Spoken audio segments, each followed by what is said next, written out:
Welcome back, ladies and gentlemen, to Talent Time. Today I promised a special man, a special guest. His name is Don Whitney, and he's also known as the Mudman. Welcome, Don. Thank you, Sharon. Thanks for coming down today. Happy to do it. I took a class with you that was kind of scary. I remember it well. And it was, for me, it was a very therapeutic class, or it was meant to be, but it was very difficult. A little humbling, probably. It was very humbling, but you were my teacher, and I was grateful that you were my teacher because you're very level-headed, very calm, and when I made mistakes, you fixed them. You fixed them, and I was very lucky. I was looking up some of your information before I came in today, or yesterday, I was looking it up. And the name of your website is called MudManPots.com. Correct. And on there, there's a whole biographical and then some of your works that you've shown. Just tell me, how did you actually get started in this? I know that you had a job at Gillette. Right, I was a career Gillette person. That's right. Are you a chemist or a... No, I was always in the operations side, the supply chain. Yeah. What got your attention doing pottery? Well, early in my career, Gillette had moved me out or transferred me to Minnesota, and I didn't know a soul. So you start doing things to meet people, and I signed up for a continuing ed class. So that's where you met people?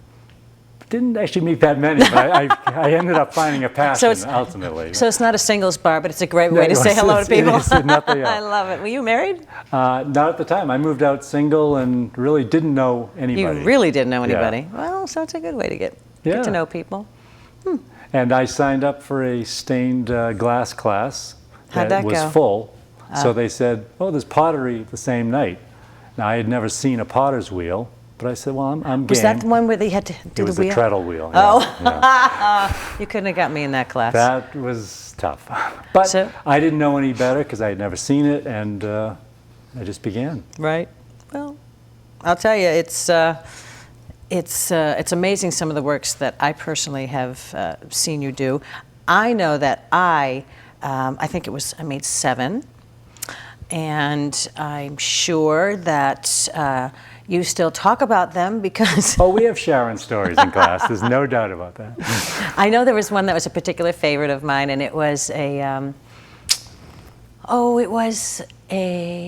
what would you call it? The plaque that you hang outside your door that you put the rawhide rope on, and it was around Christmas time. So with the holly leaves. With the holly leaves and the berries, and you magically made them red, the berries red, or I did. You did. But see, that was the interesting thing about it. It didn't matter what color the glaze was that you put on, but it came out. Yeah, it's very confusing. The last act, which is the glazing, doesn't look anything like it's going to end up, and it's hard to make that transition. But yeah, we've used that holly technique ever since. Oh, I'm famous. Another reason to think of you. Yeah. Tell me something. Are there some pieces here that you would like to share with me? Because I'm looking at a bunch of beautiful things. Well, I brought quite a few, and we can talk about them. But the first one I wanted to show is not one that I made at all. This is my oatmeal bowl, and it's by a potter from Minnesota, Warren McKenzie. And he's been listed as one of the top 10 potters in the world.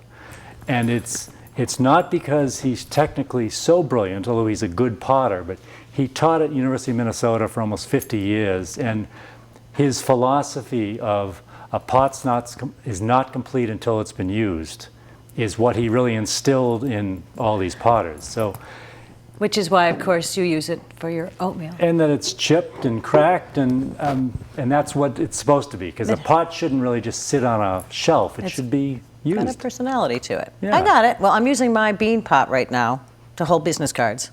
It doesn't matter what. But I think the idea that you take a lump of clay, earth, and all of a sudden it's functionally something that's the hook for me.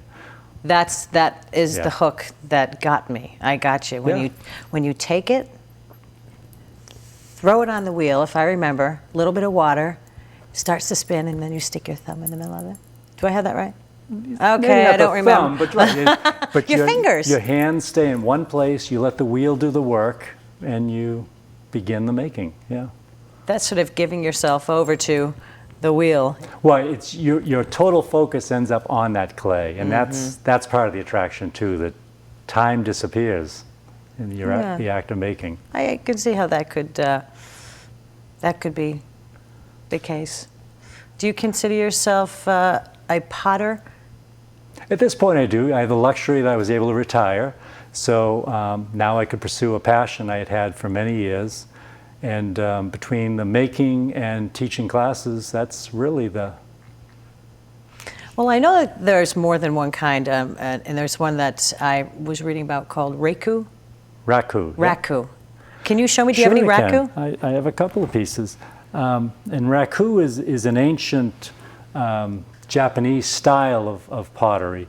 Look at that. This was something I fired last night. It's for one of my kids that as he goes off to college, I fill it with quarters for laundry. But the raku process is different firing where we force the chemistry. We take it out of the kiln when it's 1800 degrees Fahrenheit, throw it into combustibles to generate flames, and then seal the flames from oxygen. So it has to interact with the glaze and starts to pull out the chemicals in the glaze in a different way. Well, that's interesting. So you picked all those colors to work like that, or does it sort of end up like that with a sort of generalization of the colors? I could never create the exact same finish, but there are two chemicals in the glaze, a cobalt oxide and a copper oxide. When those flames are robbed of oxygen, they steal the oxide from those chemicals and they leave the cobalt, which would be the blues, or the copper. Right. And that's what's left. Wow. And then the one other difference, in the inside you see the white and the grackle. Yes. Yeah, that's because there's such a thermal shock from 1800 degrees to 80 that the glaze shrinks faster than the clay. And then the smoke goes in and fills in all that. How neat. The grackling. So it's a nice, so that's. Do you have any more of those? I have actually two others to show that are, one, this is just, I needed a plate for the house, number 8. So that was kind of a nice So your use address of, is number 8. What's, in case anybody's looking, if anybody wants to, I'm joking. And then one a plate that I made this morning, so you can still smell the. Oh, that's what that smell is. Yeah, and this again didn't have the texture on the clay. Can I touch it? Oh, sure you can. Yeah, it's a little bit more of a matte finish, but again you see almost an oil spot colors. It's gorgeous. Thank you. Oh my goodness. And Did you then, make that for me? if you'd like it, I'm more than happy to. love it. On the bottom, where there's no glaze, this is the carbon from the combustibles that happened. I love it. Yeah, so. It's fabulous. And what is the other vegetable dip one Oh, that I call little that? chip and dip. Chip So and this dip. would be stoneware. And again, just functionally a combined inner bowl and outer bowl to be used for I love it. whatever. Thank you. Show me some more stoneware. Show me some more. Do you have more down there? Sure I do. I can show you my favorite coffee mug. Oh, goodness. So nothing fancy to it. And, you know, mugs are obviously very personal. What fits your hand and the size you like. That happens to hold the large Keurig serving, so it's just the right size for me. And it fits my hand. And well. coming from the background you come from, you actually have to calculate that. I can see that it has I to kind of, it's part of my nature, yeah. Yeah, I can see that would be the case. But that would be the case. That's my mug most mornings.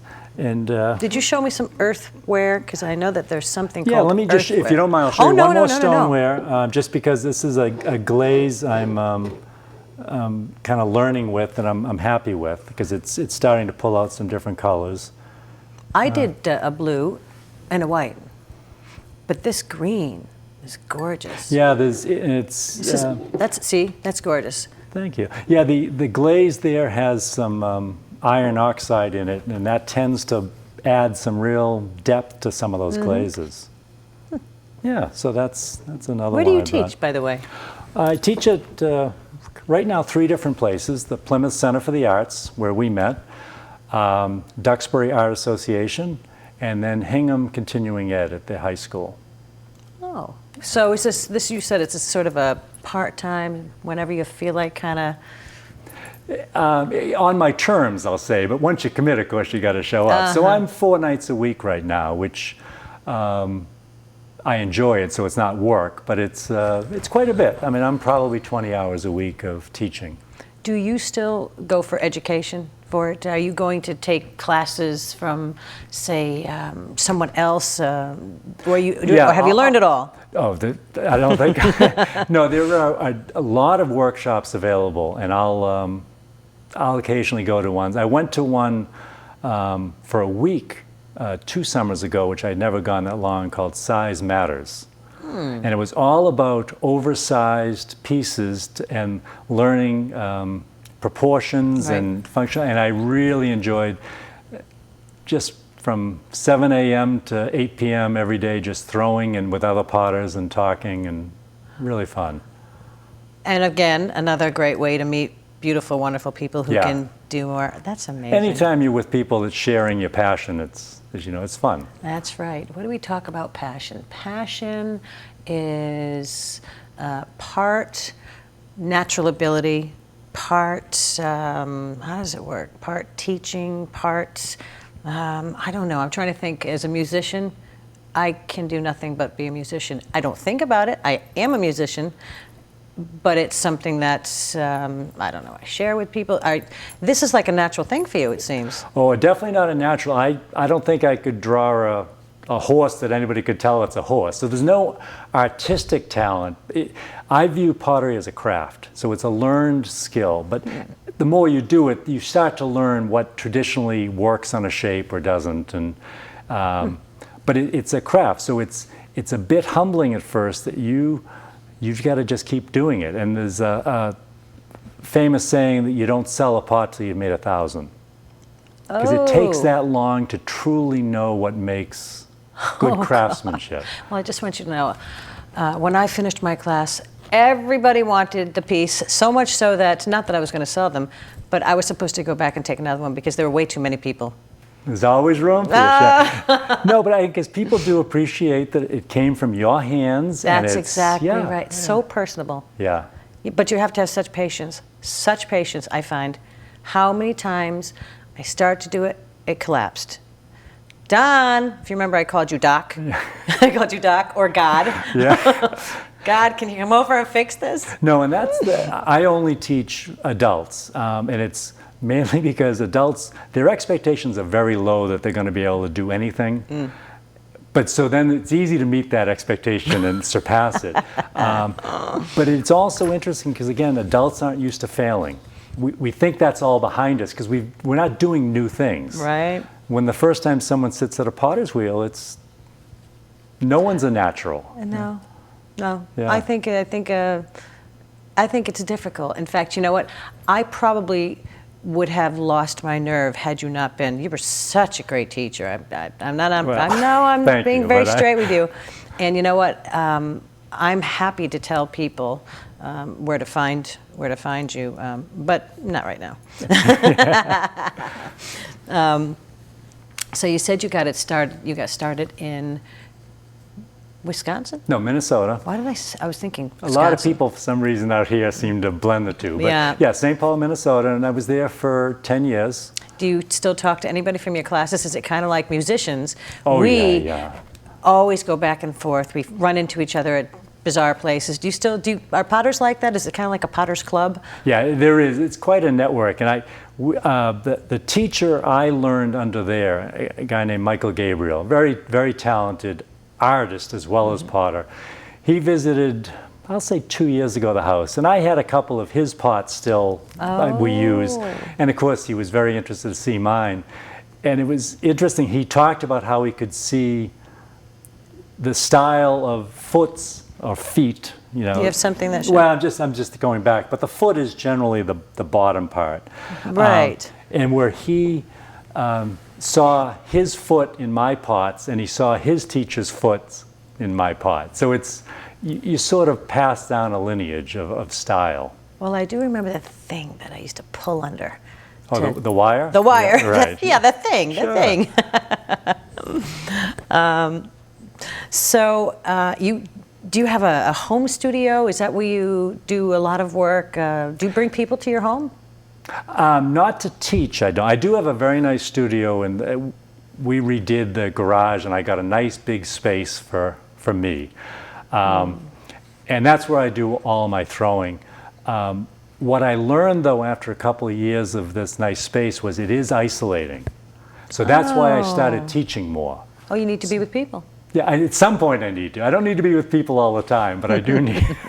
You don't have a dog, do you? No. I noticed that you said about the pottery being in a studio in your home, and that you make that for your children when they go away. Do either any? You have what, 4? 4 kids, yeah. God help you. God bless you.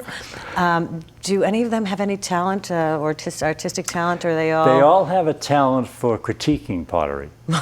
And I mean that in a positive way. At this point, I've sort of taught them what's a good pot and what isn't. So they'll be very candid when they say, Dad, why don't you just recycle that pot? Or that's really a nice pot. And I actually respect their judgment. So in our cupboard, we certainly have pots that all the kids have made at some point in their life. And they get used, and they all have their favorite bowls or mugs. Do you still have all your plates? Are all your dinner plates like ours? We go to, I don't know, TJ Maxx, and we get a nice set. They all look the same. Do you have a set of plates? And most of what I have in the cupboard are the defects, the glaze, and the other stuff I'll sell or give away. Although when we were married, instead of china, we had a set commissioned by a potter in Chicago. Oh. And they're beautiful pots, and that's our fine dining ware. Beautiful. Yeah, I'd love to see a picture of that. Your Christmas table must be gorgeous. It's very nice. The woman, Jane Dalton, had gotten her MFA on using apple ash glazes from her father or grandfather's apple orchard, and they're very unique, and it's very nice. Do you do commissioned works? Oh, I do quite a bit of it. In fact, I'd say over the last 5 years, the majority of what I sell is through that versus the art fair circuit or through co-ops and things like that. Right. So you don't just get up in the morning and say, guess I'll just throw today and sometimes I do for mental health. Oh, yes. Therapeutic. Yeah, and just because it's fun to throw. But all of a sudden you can have a garage full of pots if you don't have a plan. So I've learned to be a little more judicious. And do you have your own kiln? I have a couple of kilns. Wow. And over the course of years, I've just grown. And you commit. At some point, you decide, I'm going to get my own wheel so I can throw more. And then you realize, well, if I have a wheel, pretty soon I need to fire it. And it grows. It's a bit of an addiction. I love it. So your house is in the country, so when you're screaming and at your pot that you've destroyed, well, at this point I've destroyed so many, you just sort of you accept and you say, you know what, I can re-wedge that clay and throw another one. I love it. I know that you said that you do commissions, but has anybody ever, anybody that we know possibly, is there, like, can we find your things somewhere? If I walk into, say, a little gift shop in, I don't know, say P-Town or something, is any of your stuff anywhere that... Yeah, I've actually backed away from that. I used to belong to 2 co-ops where part of the deal was you also had to sit at the counter. And I realized that's just not my personality. You're not a desk guy. I just couldn't do that. So ultimately, I pulled out of those. I certainly have sold pots through commissions, but again, most of those galleries may take 40% or 50%, which means, again, this little mug, instead of being, say, $15, is $30. And then people are less inclined to pick it up and buy it. And I'd rather have pots cheap so people are buying them and using them. Do you do like unusual, I would say, what I'm going to call non-functional, like pieces of art? Can you do that on a wheel, or is that more kind of like clay? Generally, you'd call it altering. You might start something on a wheel and then you're cutting it with a wire, adding pieces and everything else. Intellectually, it's not my interest. I'd rather have pieces that are going to be used every day for breakfast or dinner. So what's your thought about the gurgle pot? Do you know what I'm talking about? No, is that That's the the fish? fish. Oh, from Shreve, Crump, and Low. I mean, well, but that's a functional I love pot. that. Yeah, I love it. That was a clever design. Oh. However, 100 years ago they did it. I love that. Yeah. That was very cool, very cool. I live on the Cape, or near the Cape, and there are tons and tons of people that do art down there. Oh, yeah. Artists, all kinds. In fact, I was in P-Town, or was it Wellfleet? P-Town, I think, and there was an artist who had all kinds of different things, from jewelry to clay, and everything in there. Is there a particular style that you're known for? Somebody would walk up and say, "Oh, look at that! This is a Don Whitney. I know it. I know it just by looking at it.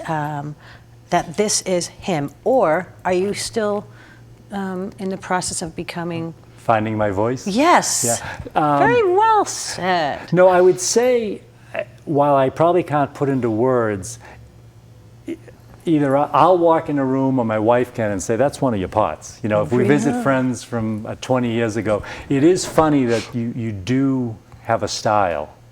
What do you call your style? Well, it's definitely functional. I like to think it's, I focus on the throwing, the shape, so that the light and nice shape, and I worry a little bit less about the glazing. So it tends to be a well-crafted pot. I think they call that the mud. That's why I'm a mud man. Yeah. And what's the glazing? The fire? The fireman. That's Oh, right. you see, So I did learn something from your class. You did. There are the two camps: a mud man who really enjoys the act of throwing and the making of pottery, and then the fireman who would much rather experiment with the glazing or the chemistry that goes on in the firing in the kiln. Now, of course, you have to marry both to some degree, but Right. I could pretty easily just throw all the time and never fire, whereas a fireman wants to. Well, don't you find total satisfaction in saying, okay, dip a little bit in this color, a little bit in this color, and let's see what happens? I mean, that to me is just, that's the magic. Yes, the magic is making it and saying, oh yes, look it, I have a bowl, I have a, what do I have? What did I make that? I have a matching set, didn't even know what was happening. I don't know if you remember. It was blue and white, one was a little one, and one was a bigger bowl. And it was magic when it came out. I screamed at you, I can't believe you did that. But in fact, I brought an example of just that. That this was one of my kids, Oh my goodness. when they were 6 or 7 years old, learning how to throw little pieces. Before they were glazed, we were staring at them both saying, what are these going to become? But by glazing with the same pattern, all of a sudden it does look like a little set. And in fact, it's used quite a bit just for, holding spices or whatever else. Cute. So that's been kicking around the cupboard for quite a while. So this was one of your children? Yeah. Who is now how old? This was Scott, who is a senior in high school. So yeah, when he was, Does he mind that you show these off? he doesn't know that. No, the kids love when it just on the table is one of their pots, because they made it. What an interesting. I think you should take photos of all of the table settings, Thanksgiving and Christmas, and share them on your website. Don Mudman, what is your... MudManPots.com. MudManPots.com. I know I went to look at it and I saw a lot of works that you did. Well, I tried to just show some examples of, again, the different styles, the earthenware, the stoneware, the raku, and then just a few different glaze combinations, because sometimes I'm in a dark glaze theme, Mood. and then all of a sudden I realize I better lighten it up and do some whites and blues or some, something else. But Do you suggest that people do this, that everybody try it? I mean, I always tell people, anybody can sing. Anybody. They may not sing well. Yeah. They may not think they sing well, but it touches you in some way. I mean, I've sat in my car driving down the street, windows down, and people, la, la, la, la, la, la, la, la. And I'm wondering, do you think everybody has the ability to do something like this? And they should try it. Well, of course I'm biased because I found pottery, but without a doubt, everybody has a creative need they have to express. For some people, it's pottery or singing or cooking or knitting, or maybe it's making the perfect lawn, but everybody needs that creative outlet. I happen to find pottery, because it's something you functionally can use, is really an attractive outlet. I think you're right. How do you get your inspirations? Did you tell me? I mean, I know that you must have good days and bad days and dark days and light days, and some days I'm just going to make a set of cups. Absolutely. And some days centering the clay is the world's worst task, because it's not happening. You're just not centered. And that's exactly what it is. But generally, if for me anyways, if I struggle through it, you kind of calm down, you forget whatever's wound you up, and that Zen moment of just kind of, you're back to centering. And so those days, it may not be important that I make 20 mugs or whatever. It's just, I'm enjoying it. I need a full set of dishes, okay, and cups. Everything is just chipped in my house. I know that everything that I've made, everything that I've done in your class, nothing has gotten destroyed in any way. Can you make me a full set? I can. Or maybe I'll come to a class. That would be even better. Oh, yeah. And what happens is, I think some people become very stressed by the production mode of trying to make 3 things the exact same size, and other people love that. And there's no right or wrong on that. But over the course of time, because it is a craft, you can end up learning how to make all mugs that are the same size, the same shape. So it is kind of therapeutic. I sure is for me. It sure wasn't for me at first. I do recall, though, I have to say I did enjoy it. I loved, like you said, being with the people. That was great. Having you come over and say, it's okay, it's fine. At the end, you turning and looking, after it being fired, looking at it, I made a piece. See, that's what's magical. That's exactly that. That is the magic. Well, again, I think that first night in a class, people think, I'm never going to make anything, or maybe I'll make one bowl. And at the end of 6 or 8 weeks, whatever the class is, to have multiple pieces that you kind of like, and that's fun. Well, I'm so glad you've come down today to TV9 and been on my show. I'm just so glad a former student's willing to talk to me. Thank you. If you would like to get in touch with Don in any way, his website again is MudManPots.com. He's not on Facebook, but he's got an email, which is don.whitney, WHITNEY, at Comcast.net. Thanks, Don. Thanks, Sharon.